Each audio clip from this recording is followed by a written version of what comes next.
because of the culture, like we call it pilio. So when a child is very silly, so hyperactive or he's delayed, and then when way back when the Filipino will say it, oh, just it's just a bit silly, he'll just pilio. They'll deny it. And it's the denial.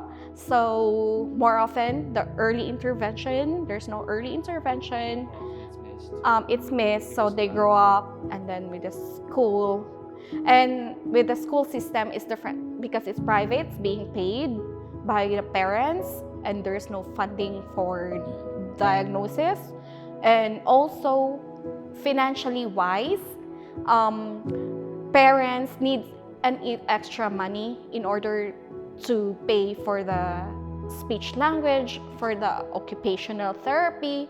So it's a bit expensive. So if you have one in your family, it means that you have to prepare more money for that. It's like seeing it as another Expenses. Yeah. You have to pay dearly for the therapy.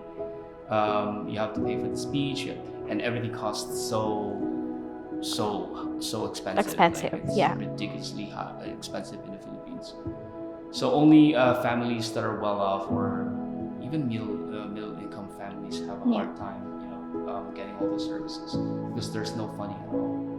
So which means that if you have one in your family, it means that you have to get an extra income. You have to work more, earn more, just to avail the services. Otherwise, he won't or she won't get any services or help. Yeah. So that's why the culture is like that.